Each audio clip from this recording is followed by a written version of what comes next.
안녕하세요. 10% 사고법입니다. 오늘은 이스라엘과 미국 그리고 이란 사이의 전쟁 상황을 보면서 우리가 어떤 지표를 중심으로 장기적인 금융시장 흐름을 봐야 할지 말씀드리려고 합니다. 현재 상황을 보면 전쟁은 여전히 진행 중입니다. 미국에서는 항복 없이는 종전이 없다는 입장을 보이고 있고, 이란 역시 주변 국가를 공격하지 않겠다고 말하면서도 긴장은 계속 유지되고 있습니다. 이런 상황 속에서 금융시장도 크게 흔들리고 있습니다. 환율은 급등과 급락을 반복하고 있습니다. 한국 주식시장도 큰 폭의 하락과 반등을 반복하고 있습니다. 미국 주식시장 역시 평소보다 변동성이 커진 모습입니다. 그리고 가장 크게 움직인 것은 바로 국제유가입니다. 최근 유가는 하루 사이에 10% 이상 상승하며 배럴당 90달러 수준을 다시 터치하게 되었습니다. 이럴 때 우리는 수많은 지표 중에서 어떤 지표를 가장 중요하게 봐야 할까요? 환율도 중요합니다. 주식시장도 중요합니다. 금 가격이나 비트코인 가격도 중요합니다. 하지만 전쟁 상황에서 가장 직접적으로 현실 경제에 영향을 주는 것은 바로 국제유가입니다. 환율은 국가가 어느 정도 조정할 수 있습니다. 주식시장도 정책이나 유동성으로 일부 방어가 가능합니다. 하지만 전쟁이 발생하면 에너지 가격은 가장 먼저 움직입니다. 그리고 가장 강하게 움직입니다. 특히 중동 전쟁은 유가와 매우 밀접한 관계가 있습니다. 세계 석유 공급의 핵심 통로 중 하나가 바로 호르무즈 해협입니다. 이 해협을 통해 전 세계 석유의 약 20%가 이동합니다. 만약 이 해협이 군사적으로 봉쇄되거나 물류에 문제가 생기면 유가는 순식간에 폭등할 수 있습니다. 한국은 에너지 자립도가 낮은 나라입니다. 특히 석유와 가스 대부분을 수입에 의존하고 있습니다. 그래서 유가 상승의 영향을 다른 나라보다 더 크게 받을 수 있습니다. 현재 기준으로 한국의 석유 비축량은 대략 150일에서 200일 정도 버틸 수 있는 수준으로 알려져 있습니다. 하지만 버틸 수 있다는 것과 가격이 안정적이라는 것은 전혀 다른 문제입니다. 유가가 오르면 물가가 오릅니다. 물가가 오르면 금리가 올라갈 가능성이 커집니다. 그리고 금리가 올라가면 경제 전반에 부담이 커지게 됩니다. 특히 유가가 100달러를 넘어가기 시작하면 수출 기업들도 큰 부담을 받게 됩니다. 에너지 비용이 올라가면 기업의 생산 비용이 급격히 증가하기 때문입니다. 그리고 수출 경쟁력도 약해질 수 있습니다.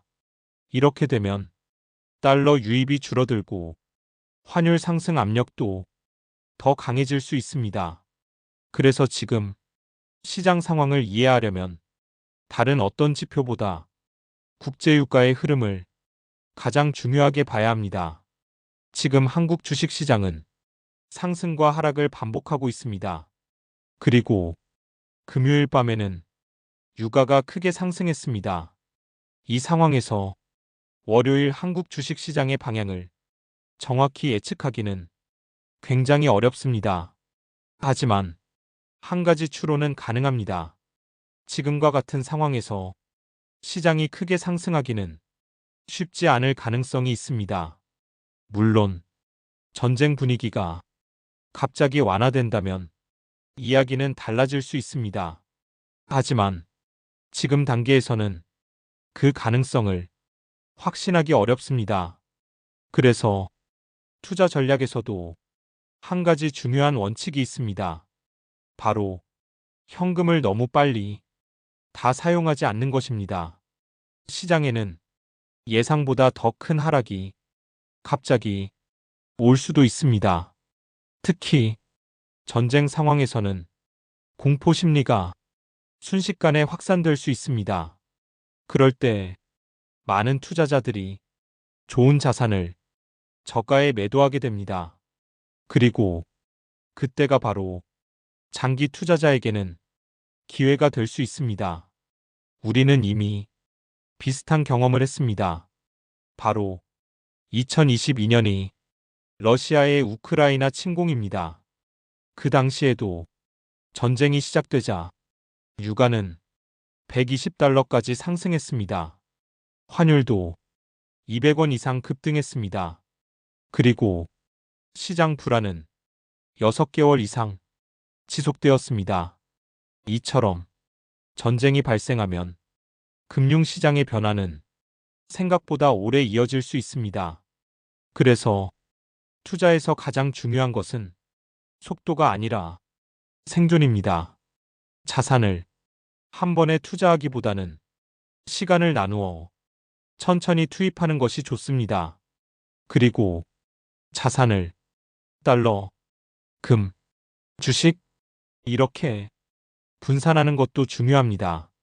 예를 들어 비트코인, 금, 미국 주식, 국내 주식 이렇게 적절히 나누어 리밸런싱 전략을 활용하는 것이 좋습니다. 어떤 자산이 급등하면 일부를 매도하고 하락한 자산이 비중을 늘리는 방식입니다. 이렇게 하면 전체 자산 흐름을 장기적으로 우상향으로 만들 수 있습니다. 지금 시장에서 가장 위험한 것은 확신입니다. 지금이 반드시 저점이다. 이런 확신으로 과도하게 매수하면 오히려 자금이 고점에 묶일 수 있습니다. 그래서 지금은 욕심보다 균형이 중요합니다. 국제유가의 흐름을 꾸준히 지켜보면서 천천히 자산을 운용하는 것이 가장 현실적인 전략일 수 있습니다. 전쟁이 빨리 끝나면 좋겠습니다. 하지만 길어지는 시나리오도 반드시 염두에 두어야 합니다. 국제 정세는 언제든지 예상과 다르게 움직일 수 있기 때문입니다. 그래서 우리는 항상 준비된 상태로 시장을 바라봐야 합니다. 이번 위기를 잘 넘긴다면 다음 기회에서는 더 좋은 판단을 할 수 있을 것입니다. 오늘 말씀은 여기까지입니다. 10% 사고법이었습니다. 감사합니다.